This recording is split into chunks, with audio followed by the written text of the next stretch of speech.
Welcome everybody to Mazévo Connect. Good to see everyone on the call here today. My name's Brian Peck. I'm the Vice President of Sales and Marketing for Mazévo, and this is a webinar series that we do every month. Today we're going to be talking about time-saving tips in Mazévo, which is hopefully a very timely topic, pun intended there. And Anyways, before we get to that though, just want to do some quick introductions. I've got a few of the Mazévo staff members here with me today. They're going to be helping out with our presentation. I've got Wendy Newland, who's one of our trainers here with us. And then I've got Claire DeGroat, who's an account executive. And then finally, Dean Evans, who's our CEO. So it'll be the four of us kind of going through today's topic with you all today. If you haven't been to these before, the way we usually roll through these, I'll have a few announcements here at the beginning, then we're just going to roll right into our presentation, kind of show you some things with Mazévo. We do encourage these to be interactive. You're all on mute currently. We'll save a few minutes at the end for some Q&A. So if you want to unmute yourself then, you can save your questions till the end if you want. Or during the presentation, if you have any questions, feel free to put them in the Zoom chat, and we'll be monitoring that as we go, and we'll try to address your questions that way as well. So anyways, a few announcements. I just wanted to welcome in some new customers. This is kind of a busy time of year here for us at Mazévo. We get a lot of customers that want to implement in the spring and summer months, so Too that loud? tends to be when we get our orders in and things like that. Um, there we go. And Anyways, University of Arkansas is a new customer. I don't know if anyone is on the call from University of Arkansas in Fayetteville, but welcome. We've also got Immaculata University from Pennsylvania, Kansas State University, who, believe it or not, is our first customer from the state of Kansas, which we're excited about. The Center for Strategic and International Studies out of Washington, D.C. The NC State Wilson College of Textiles also rounds out the list here. So welcome to all of our new customers that have joined on board. I also wanted to announce a new training that we are going to be offering. It's targeted for new global administrators for Mazévo.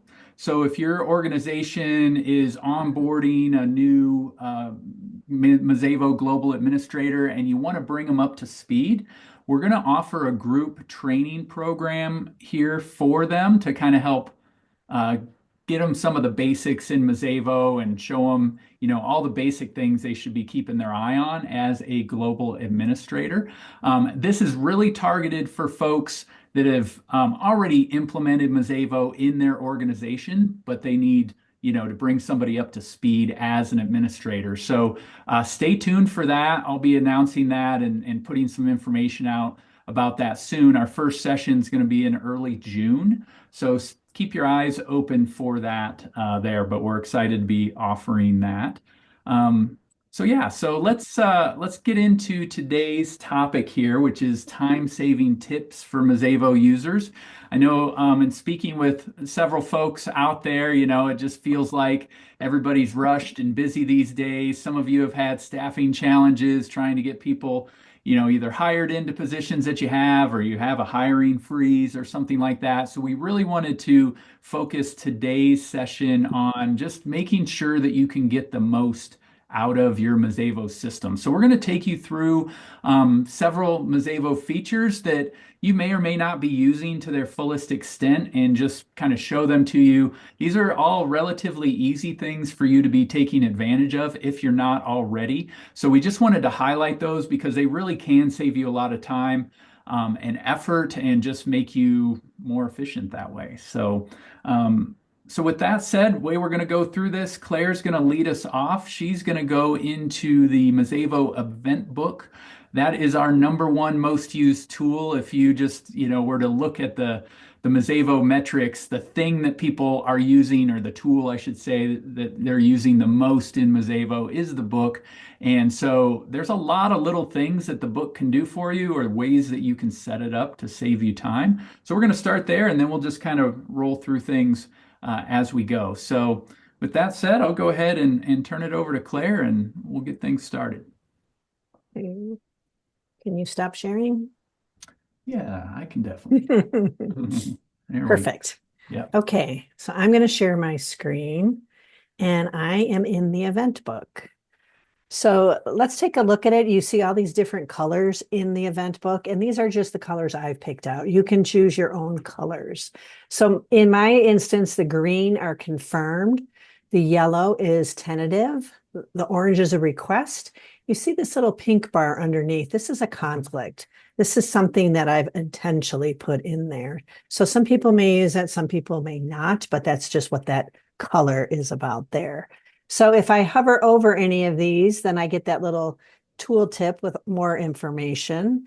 I've got my setup and tear down here. We put this little blue bar in here. This is fairly new. This is the customer access time, and that's on the third line in that little tooltip.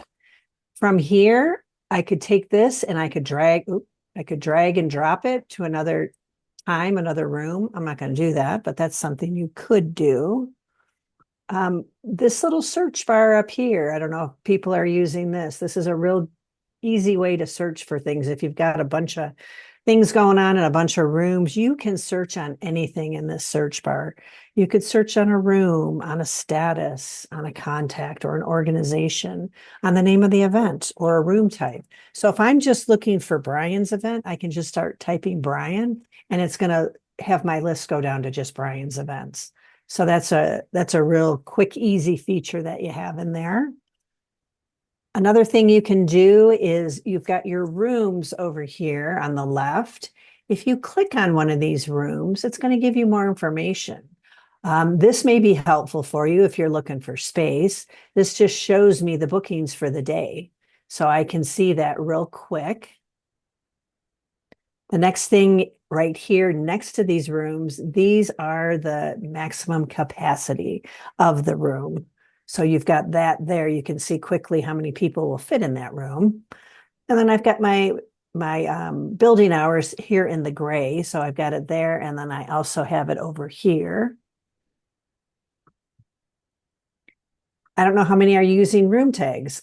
Room tags, what room tags are, they're just a group of rooms that are similar. So in my system, I've got some rooms set up under room tags. So I've got large venues and maybe I want to look at my small rooms. Once I do that, then it's going to switch my grid to just that information. So you can see I've got my smaller rooms and then I've got my large ones down here. Go back to my building. Now, the sort rooms, I don't know how many of you use this. You can sort this grid to how you want. So if I click on it and maybe I want to look at the lounge first, so I just move it up here and you can sort any of these. Once I hit save, now it's going to bring that lounge up to the top. And everyone can do their own sort feature, so it will stay there. If I want to bring it back to that alphabetical order, I just click on that and hit reset and save it, and then it goes back to the alphabetical order. Another thing you can do here is this little filter rooms. If you're looking, here's some rooms that we have set up. Maybe you just want to look at your empty rooms for the day. If I click that, it's going to show me just the empty space. So I can see that real quick.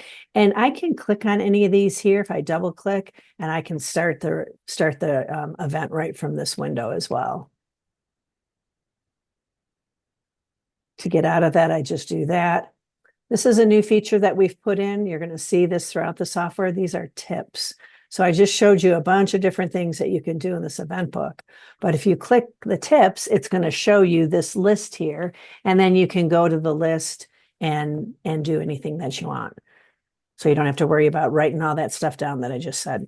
All right. That's what I wanted to show you on the event book. I'll stop sharing and let Dean go next. Okay. Let me make sure I am ready. So we know most of you use the requesting tools, but there are a handful of you that don't use requests. So in our vernacular, a request would be a student group or a faculty member looking for space. Um, so the requesting tools that we have built in allow that type of user to go in and find a room and actually book it. And now that should scare you, but you can put all sorts of limits on what they can see and they can book and what status it goes into and things like that. Your alternative, what you're probably doing today for the people that aren't using requesting, is you're probably getting a phone call or an email that says, I need a room next Saturday, or I need a room every Monday for the next semester. The way our tools work, they can go in, you can configure this. It's really relatively easy to configure, and you can set them up, and they can actually do all of that on their own. And you get the ability to approve those requests as they go through the process. So it's not like they can go in there and just book any space. You can still approve it. Now you can actually set it up to go all the way to self-service is what we would call it.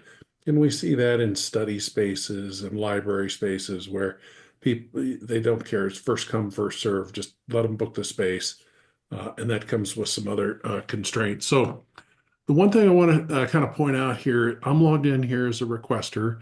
And so these are all of the tools that a requester gets right here. Now, some of you might look at this and go, well, I don't want them to see the event book. So the event book, again, is a graphical representation. It's much like what Claire just showed you, but for the requester, it's streamlined. It's a little simpler. We're not showing them what's in each one of those. We don't show them status. It's just the room is in use. And then from here, you can actually book space as well. Again, depending upon the rules. And I'm going to talk more about these rules here in a minute. But this event book's available. There's another tool here for book room. We see this a lot for study spaces, where you could just come in and I need a room for an hour and just pick the two 30-minute blocks and continue through the process. And then add new request. This is much like add new event. It's got more guardrails on it than add new event.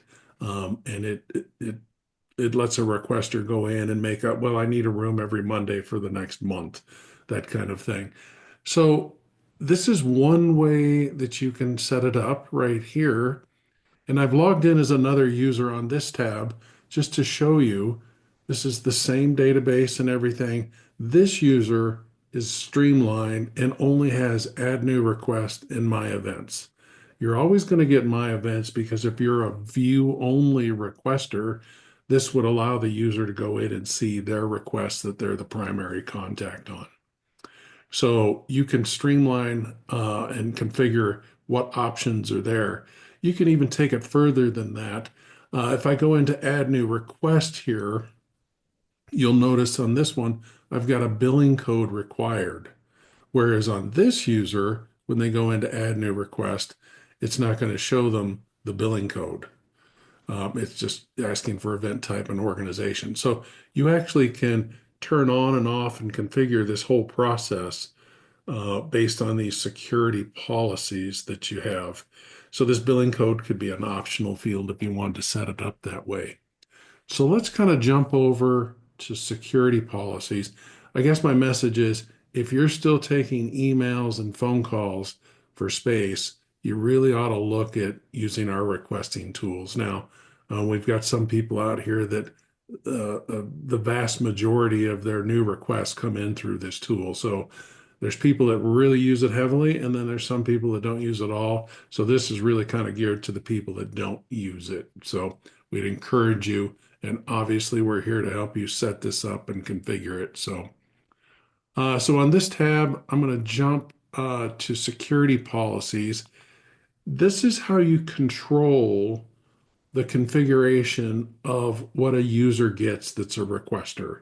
So this first tab here, this right here is one security policy for that user, and for this user, I have a different security policy. So let's take a look at those.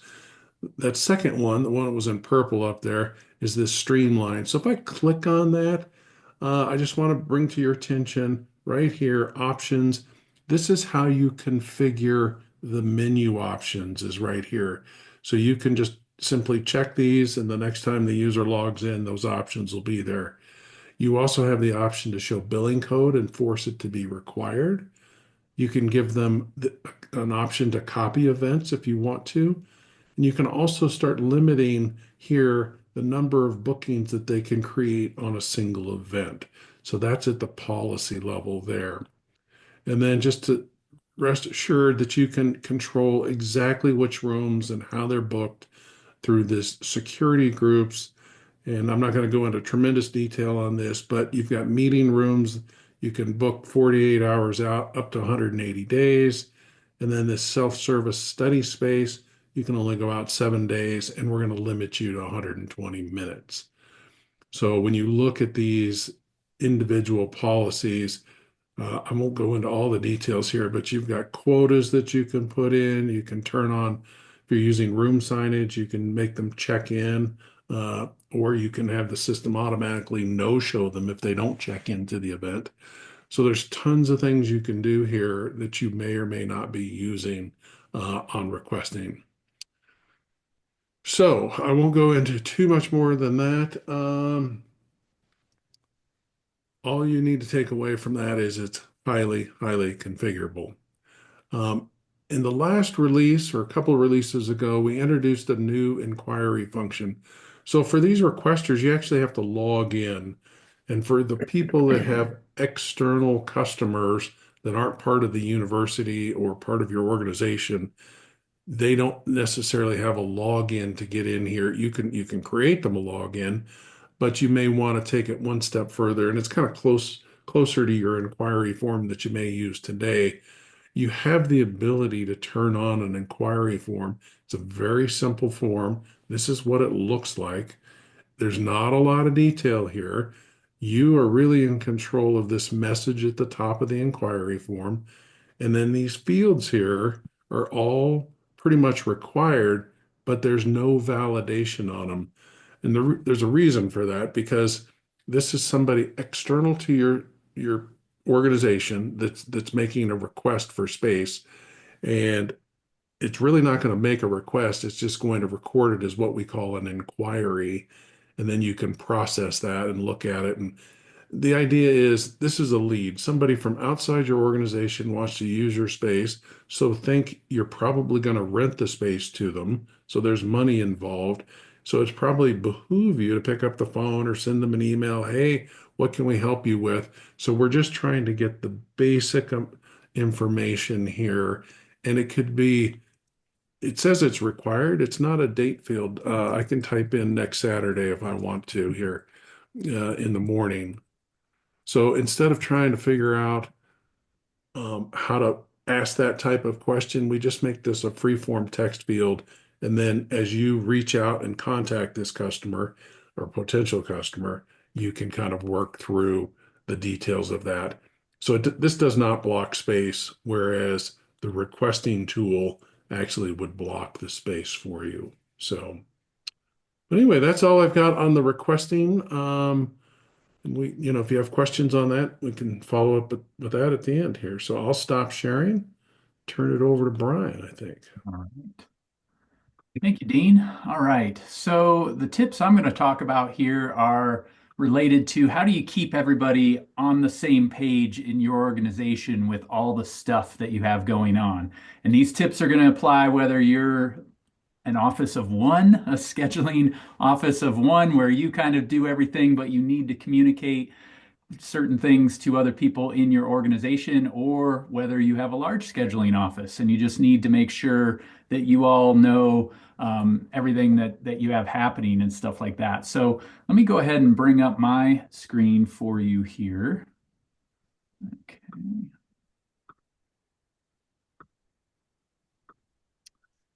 Okay, so I've got my Mazévo system open here, and the first thing I want to talk about is our chat function in Mazévo. Now, we've actually had a whole Mazévo Connect webinar on this function in the past, so if you really want to do a deep dive on it and how it works and how to set it up and all of that stuff, you can check out that webinar or reach out to us. But the way the chat functioning works in Mazévo is under this tab here. So if I'm looking at an event called the Guest Speaker Workshop, It's a relatively simple event, just has one booking on it. But you'll notice I have a messaging tab and there's a little number 2 next to it. That number, as you notice with some of these other tabs, that's my clue that there are things under that messaging tab that I need to be aware of. So I can click on that and I can see any messages that have been going back and forth.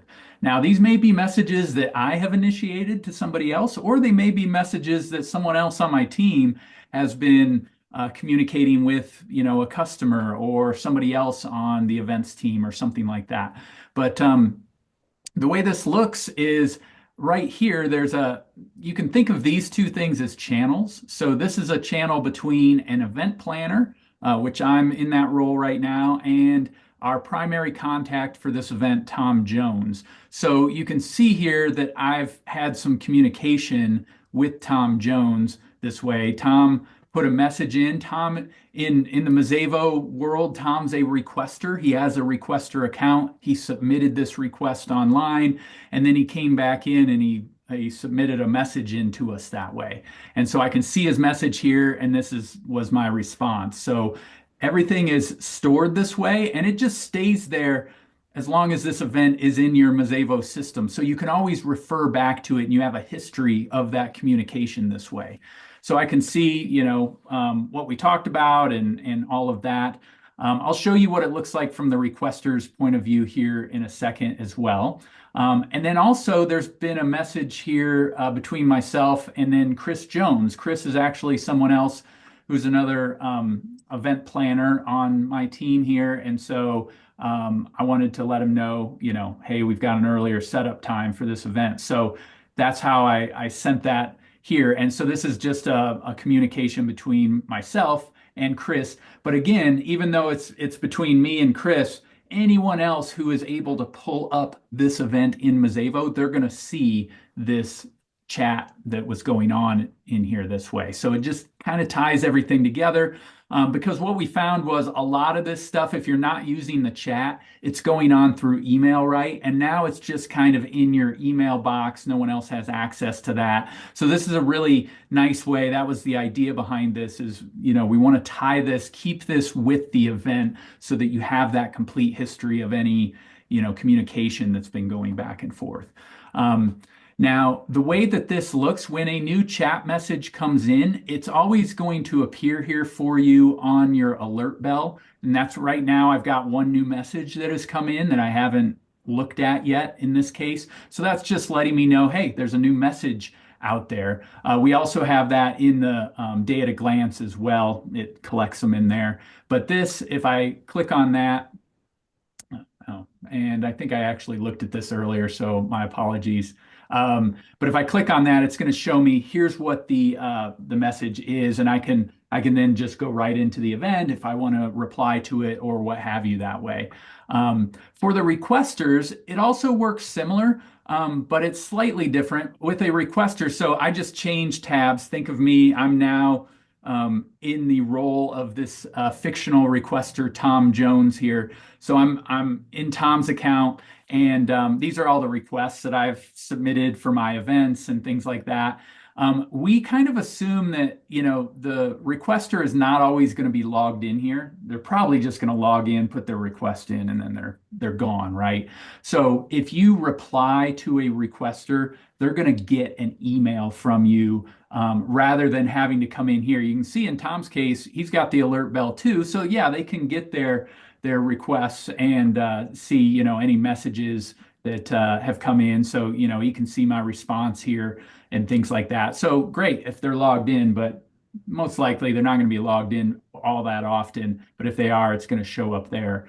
The last thing I'll mention, if Tom sends in, let's say he wants to send in a new message about this weekly stats meeting here. So when I pull this up, the way a requester puts a message in, they just have a tab right here. So they drill into the event that they want to put a message on, and then they can just go to the messaging tab.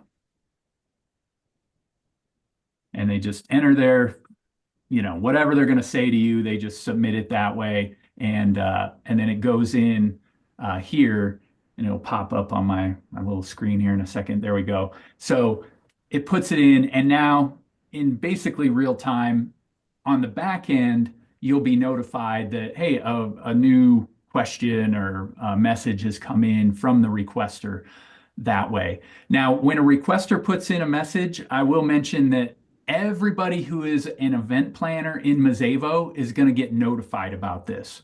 So if you have 3 people on your team that are all event planners or more, whatever, they will all get notified that a requester put this message in, and then whoever responds to it, they can just kind of take it from there. But we did that just so everybody's aware of it, gets notified, and then somebody can take it from there anyway. So that's the messaging function there. And if you haven't checked that out yet, I would encourage you to do that. We're always here to help you get it set up.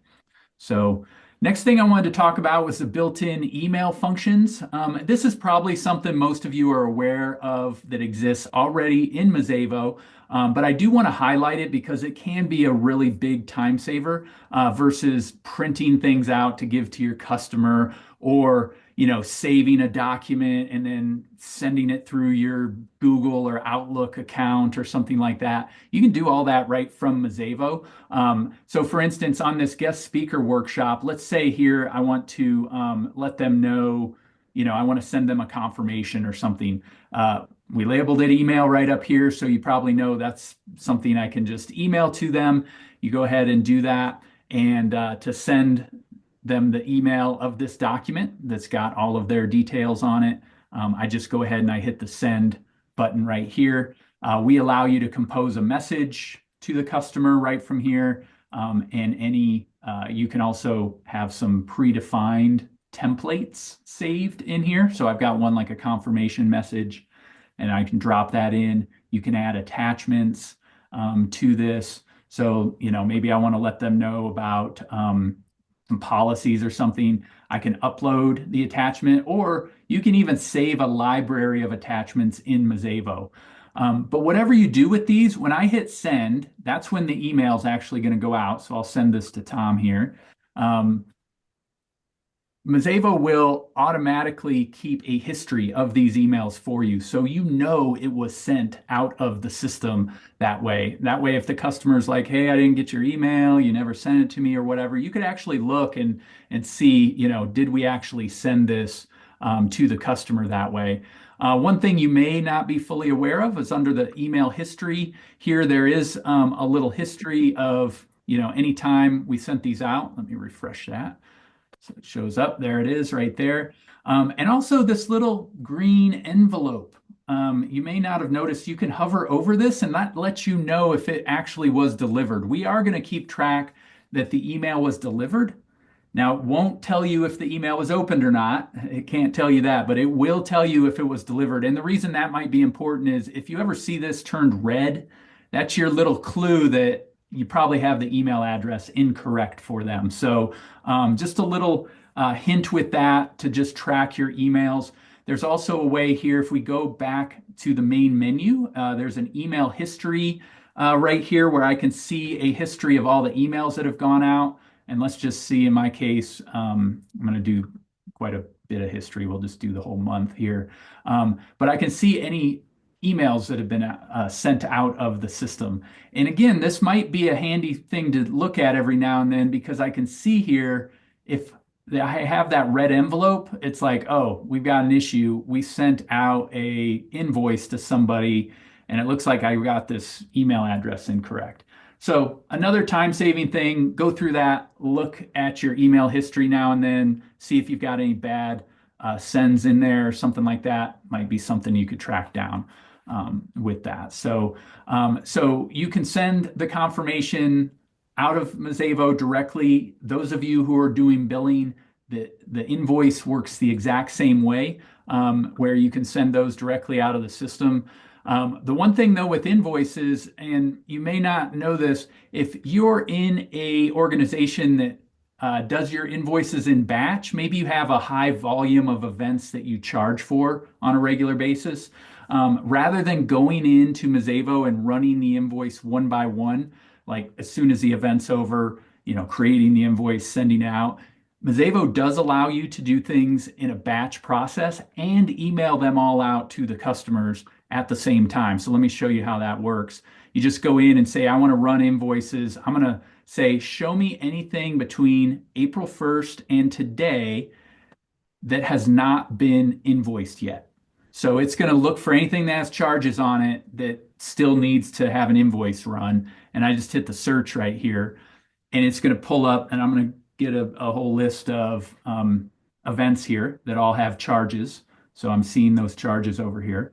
And typically people are going to review these charges first before you just send invoices off to everybody. You probably want to look at them, make sure all the charges are correct. But however you do that, when you're ready, you can say, I want to send it to all of them. Or maybe, in my case, we'll just do these top, 4 or 5 just to show you. So I'm going to say, yep, these are all ready to be sent. I just hit the generate button right here. And then I can choose my invoice header, footer, but we have this generate and send button right here. So I could send all 5 of these at the same time. And no, they're not all going to go to the same person. They're going to go to the individual contacts on the event. So again, I can, choose my message or, just type something in here. And then I pick who it's going to go to. So in this case, I want it to be sent to both the primary and the billing contact on the event. And I hit send. And then Mazévo takes care of sending all of those invoices to the customers at the same time. So it tells me here that 5 emails were sent. And then it gives me kind of a preview of the invoices that were actually sent. So if I do want to save those away somewhere or something, just to have a record. But again, Mazévo is saving, any email that goes out of the system, you're going to have a record of that anyway. So you can always get back to it if you need to. But yeah. Last thing I'll mention there with sending emails out of Mazévo is if we go back into my event here, the guest speaker workshop that we were looking at. This is a feature that we introduced a number of months ago, but it's pretty subtle. I even forgot it was there myself. But if you drop down under the organization and drop this little window down right here, you'll see we've got the little envelope icon here as well, but this time it's blue. If I click on that or hover over it, it's going to tell me, oh, I can email the contact. So if I click that, it's actually going to give me a way to send the contact, whoever I clicked on there, a email directly from Mazévo. Now, why would you want to do that? Again, it's to keep the history of any messages that you sent in Mazévo, so they're not just floating around out there in your Outlook or Gmail, where no one else can kind of see the message. So if you need to tell the customer something about their event and you just want that automatically saved, it's a great place to do it. So you can just compose a message, hit send, and then you've got that in your system. So again, it's this little envelope under when you drop down the organization to see the contacts. And that'll appear for all the contacts. So if you have secondary contacts on there, billing contacts, they'll each have that icon next to them. The other thing we have in here too is this event email address. So when you drop down this top bar right here, you'll probably see this event email address. Now, if you go into your Mazévo system right now and you do this and this is not showing up for you, just reach out to us on the support desk and we can get that turned on for you. It is something we have to turn on for you to make it appear in your system. So if you've been on Mazévo for a while, there's a possibility it might not be showing up for you. But what this is all about is this is a forwarding email address. And the idea behind this is, again, maybe you want to capture some details that were in an email that the customer sent to you, and you want to make sure those end up in Mazévo somehow so you have a record of it. Well, before, what you had to do is you had to copy your email and then maybe you pasted it into an event node or something like that so you had a record of it. Now all you need to do is you just forward the email to this special email address. And every event has a unique email address. So you can see part of this unique address here is the event ID number, the U1984. So every event has its own. You just click on it to copy that email address and then open up your inbox, forward an email to that address, and then it will show up under the email history right here. So if you go again under emails, go to history. And in this case here, I put a sample one in earlier that I forwarded in here to this. I think I did. There's not much of a message here. So anyways, they'll show up right here for you. You can see any message that they put in, any attachments also get put in there as well. So you have all of that stuff. All right. While we're on the subject of emails here, let's talk about the scheduled emails. This can also be a nice time saver. So in this case, we're just looking at my sample event, the guest speaker workshop here. Scheduled emails are emails that Mazévo will send for you to the customer automatically on a scheduled day or time. So in this case, we have an event that is going to have 2 emails sent to the primary contact, old Tom here, and this one is providing catering details. He's going to get that email on the 29th, so next Tuesday. And then on the 30th, he's going to get an email reminding him that he has an event coming up. And those are a couple of common use cases for this. So the event reminder is going to tell him, hey, don't forget you've got an event in 2 days or something like that. Let us know if you need to change it or cancel it, whatever. So it's a great way to kind of eliminate no-shows and kind of this wasted effort, which can be a huge time saver because, especially if your setup team is doing some stuff for an event and they didn't need to because the customer, ends up canceling or not showing. It's a great way to kind of remind people of that. Now, how did these get here? That's another thing too, is you don't have to come in and just click this button. This is one way they can get on there. You just click this add scheduled email and I pick the email that I want to send out. Maybe I want to send them a post-event survey or something like that. And I can do that and schedule it. But you don't have to. You can set what we call triggers ahead of time that say, hey, any event that matches certain criteria, I want this email to go out to the customer. So you can set that up. They're called scheduled emails. And I'm not going to go into today all the details in setting that up, but there's a lot of criteria that you can use to set up when that email should be sent. And then, of course, you can configure the message to be anything you need it to be that the customer sees. So another feature that's in there, the scheduled email. So check that out with that. All right. Another way that email is used heavily in Mazévo is in notifying your operations folks of updates, changes, cancellations, things like that in the system. Again, hopefully you're already using this feature in Mazévo. If you're not, we can definitely help you get it set up. The way it typically works is a user, say you want to be notified about something. Say I'm on the AV team and I want to know, tell me when new AV equipment's scheduled or something changes with an AV order, something like that.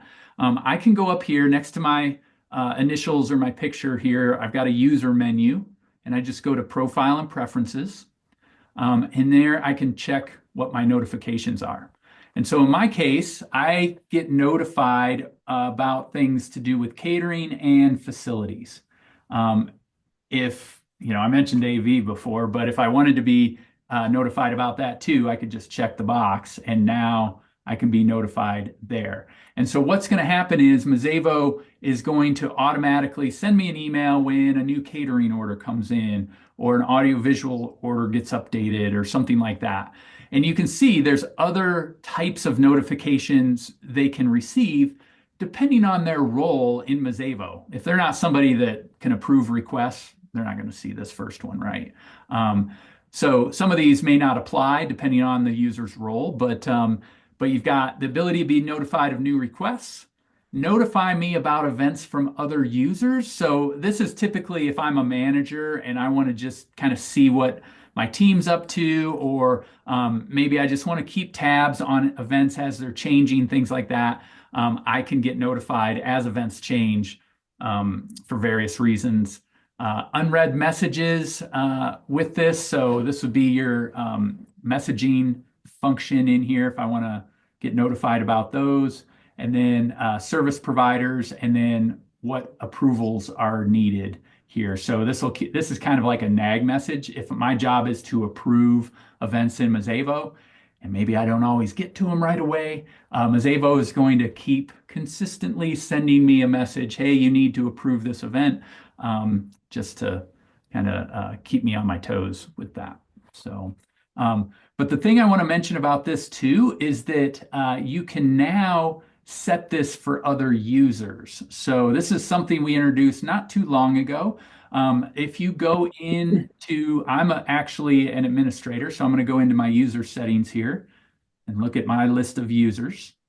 And here's my user, Chris Jones, that we talked about earlier. So if we click on Chris, maybe Chris is somebody that's a new hire, right? And new to my team, and I don't want to go through all the explaining of the notifications and, hey, go in and check this box and make sure you get notified about the new, catering requests or whatever. I can just go do it for them if I'm a administrator in the system. I can go to the notifications tab for Chris, and I can pick which notifications I want him to receive. So if those of you that are an administrator in the system, you can now do that and set someone's notifications, and also their preferences as well, if that makes things easier in some cases. So keep that in mind there. Okay, we're doing okay on time. Last thing I want to talk about before I turn it over to Wendy are report subscriptions. This is another way to keep everybody on the same page. So Mazévo offers a way to automatically email reports to people. So you can set up a report and have it automatically go out every day or once a week to the people that you designate. And I bring this up because not too long ago, I ran into a Mazévo user that was actually going in every day and running the daily operations report for people and sending it out in the morning. And it's like, hey, you don't need to do that. You can just go in and set a report up. So you basically just pick the report. It can be any of these. You just pick the report you want to run, and you say, yeah, I want to do a daily operations report that's always going to have today's events on it. And I want it to be only for the catering team in here. So I'm going to go into my service providers and pick catering. So what that means is the only thing they're going to see on this report are things to do with catering, events that have catering on them. I get it set up the way I want, add any other filters, things like that. I'll run it first just to make sure, hey, does everything look okay on this report? Is it coming out the way I want? If it does, then I go ahead and I publish it and I give it a name. And we make it available to others, which is important. If it's just your report, you don't have to, but and then I publish it, and now it's going to have, these are all the reports that are published in Mazévo. And think of these as just saved reports. So I've got a new report in here, the catering report, it's saved. And maybe I want to make sure somebody gets that report. I can go in here and I can pick, I want to make sure Claire gets that report. And then you can pick which days of the week she gets that report. Maybe she doesn't work on the weekend, so we can do that. And we just hit save. And so now Claire is subscribed to that, and we'll start getting that report. They go out in the middle of the night. So the report goes out in the middle of the night. Don't worry though, if you're thinking, hey, it's the middle of the night, Claire doesn't work till the afternoon, how's she going to know about stuff that's changing in the morning? When she gets that report, it comes to her as a link, not as a PDF. And that's important because the report only gets run when she clicks that link, and then it's live. So you don't have to worry about, it's like, oh, it's outdated already or something like that. But all right, so that's what I had. I'm going to go ahead and stop sharing here and let Wendy wrap it up for us. Thank you, Brian. Mhm. My first 3 efficiency tips are going to be focused on the day at a glance. Can you see my screen? Mhm. Okay. So the first one that I want to discuss, for those of you that are using secondary approvals, you're probably aware of this. But I want to showcase how using them in the day at a glance can really be a time saver. So as you can see, I'm looking at my request page, and I can see my requests grouped by whether my service provider has approved them or not. So this first request, all of my service providers have approved the fact that they can service the event. These next two, no service providers needed to weigh in on these events. This one has been denied by a service provider, and then these two, I'm still waiting on my service providers. So now I can drill into this one that's been denied and say, okay, well, what's going on here? What's happening? And I can go to the approvals tab and I can see here, oh, catering denied it. Why? No staff available. At this point in time, I can make the determination, do I want to go ahead and approve this event and just let the customer know there won't be catering, or do I need to deny it and let them know we can't service this event? So in addition to looking at your approvals this way, in your day at a glance, you can also put your approvals right here. And now the way I'm seeing these is they're grouped by the service provider. So I'm looking at these requests, and under the AV department, they've approved 2. I can tell by that green bar, and then obviously the approval state is over here. These are pending by the approval, or I'm sorry, by the AV department. There's that denied one by the catering. It's red, pending, and then the parking department, they're on their game. They've approved this one. So 2 different ways to look at your secondary approvals and really help manage the workflow. My next efficiency tip is putting tasks in your day at a glance. So think of tasks as those little yellow sticky notes all over your desk, reminding you to do things. They were called reminders in EMS for those of you that used EMS. You'll notice that these 3 are red and italicized. They're overdue. All right, down here, the ones below, they're either due today or in the future. Here's the task description assigned to me, and then you'll notice this one's assigned to Dean and myself, so a task can be assigned to multiple people. A task can be assigned to a booking or an entire event.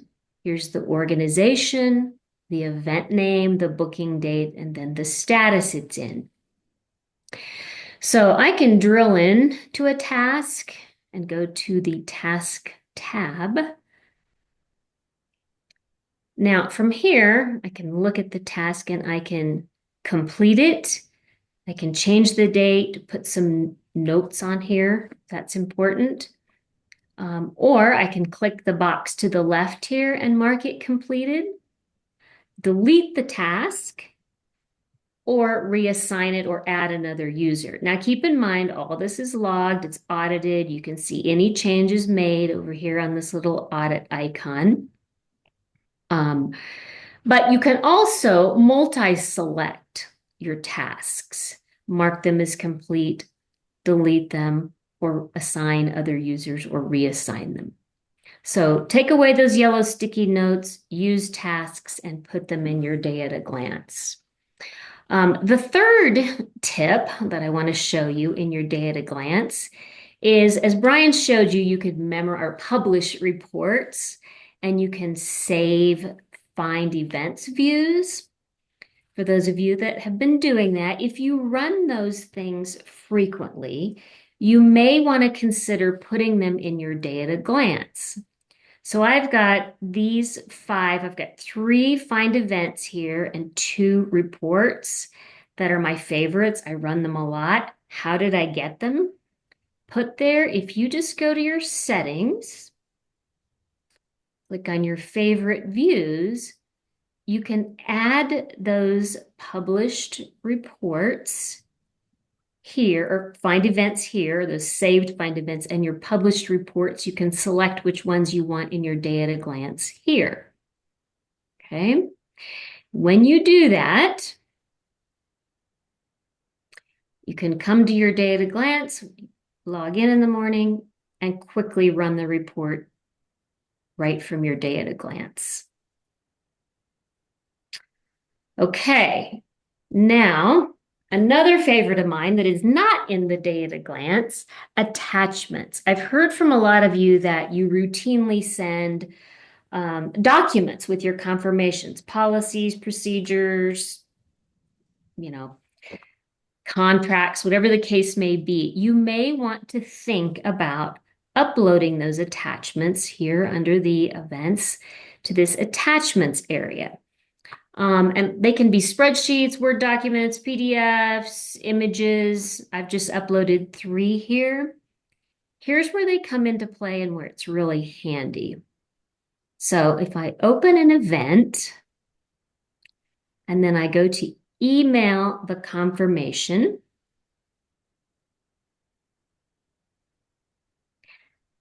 click on send. Here's this little attachment icon. I can either upload a brand new document or I can choose something from my library. I go to my shared tab. There's my library. Oh, I want to send the policies and procedures. Oh, and the price sheet. There they are. I hit send, and now the customer's got the confirmation and the documents. So upload those in your attachment, save yourself some time. That concludes my tour. Over to you, Dean. Okay. I'm going to do a whirlwind tour of Find Events here and show you a couple of things that hopefully you didn't know. So Find Events, I'm not going to go into the advanced. I'm just going to use the standard. Just a couple of things. You can filter these, obviously. I know everybody does this. You can filter by contact and org and room.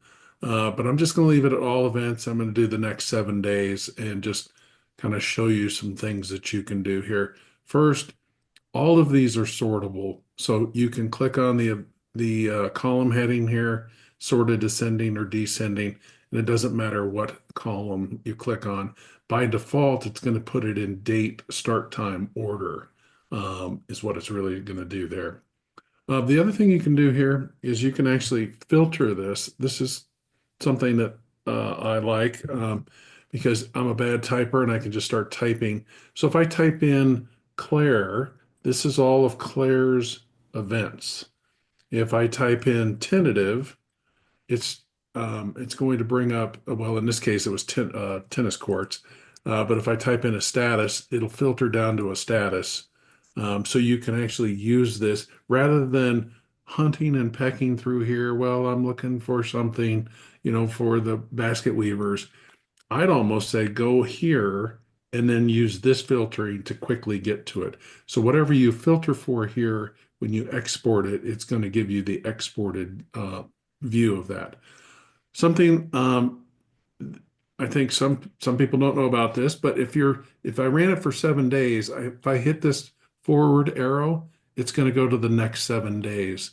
If I ran it by a month or by a year and I hit that, it's going to give me the next month or year. So don't hesitate to use those. It's really handy. The other thing you can do is click Show as Events. That collapses it, showing you one row per event. And again, if you click on that, it'll open up the event there.